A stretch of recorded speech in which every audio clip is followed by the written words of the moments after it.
Hello friends, welcome back to my channel Beta Breeding Day 68. Beta fish oda age 63 days. இன்னைக்கு நம்ம பார்க்க போறது water change, Infusoria culture and Moina culture and breeding updates.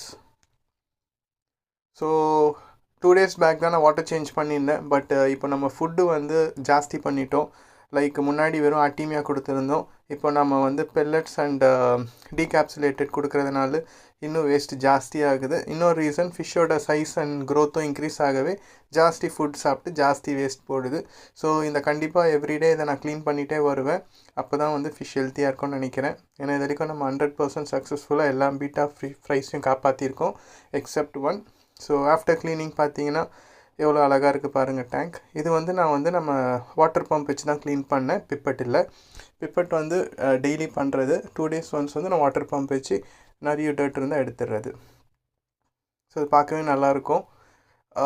இன்னொரு good news என்னென்னா 2 months வந்து ஒரு abandoned இது இருந்தது நம்மக்கிட்ட. ஒரு டப்பில் வந்து பப்பாயா லீஃப் போட்டு மொயினா கல்ச்சர் பண்ணலான்னு. பட் அது கிராஷ் ஆகிட்டு சும்மா தான் தண்டமாக கடந்தது. ஸோ நான் அதை தூக்கி போட்டலான்னு பார்த்தேன். பட் இன்றைக்கி பார்த்தா அதில் குட்டி குட்டி பூச்சி இருக்கிற மாதிரி இருந்தது. சரி என்னன்னு எடுத்து பார்த்தா அப்போ தான் பார்த்தேன் இது எங்கேயோ நம்ம இந்த பீட்டா ப்ரீடிங் அப்போ பார்த்தோமேன்னு பார்த்தா இன்ஃபுசோரியா தான். அது ஒரு குட்டி பூச்சி தான், எல்லாருக்கும் தெரியும் பீட்டா ப்ரீடிங் பண்ணுறவங்களுக்கு. ஸோ இது வந்து நம்மளுக்கு ஒரு ஆடட் அட்வான்டேஜ் தான். ஸோ இதை நான் இப்போ எடுத்து என்னோடய மொயினாக்கு போட்டேன்னா மொயினா அதை சாப்பிட்டு வளரும்னு நினைக்கிறேன். ஏன்னா ஈஸ்ட் மேலே எனக்கு நம்பிக்கை இல்லை, அது ஸ்மெல் வருது. கிளினிக்கில் வந்து அதை மெயின்டைன் பண்ண முடியல. ஸோ பாட்டில் பீட்டாஸ்லாம் வந்து நான் உங்களுக்கு ஷோகேஸ் பண்ணி காமிக்கிறேன். அரௌண்ட் ஒரு 20 பீட்டா ஃப்ரைஸ் வந்து நான் பாட்டில் பண்ணி வச்சுருக்கேன். ஆல்ரெடி ஒரு 10 ஃப்ரைஸ் வந்து சேல் பண்ணிட்டேன்.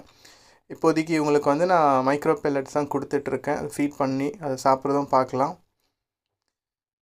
ஸோ இந்த ஃப்ரைஸ் எல்லாமே வந்து இப்போது மைக்ரோ பெல்லட்ஸ், அப்புறம் வந்து டீகேப்சுலேட்டட் அட்டீமியா, சம்டைம்ஸ் அட்டீமியாவும் கொடுத்துட்ருக்கேன். ஸோ எல்லாமே நல்லா சாப்பிட்டுட்டு இருக்காங்க. சைஸ் பார்த்தாலும் நல்லா அந்த நம்ம டப்பில் இருக்கிறதோட இதோட சைஸ் வந்து 1/5 ஜாஸ்தியாகவே இருக்காங்க. ஸோ எல்லாமே டிஃப்ரெண்ட் ஃப்ரைஸாக இருக்கும் கலர்ஸு.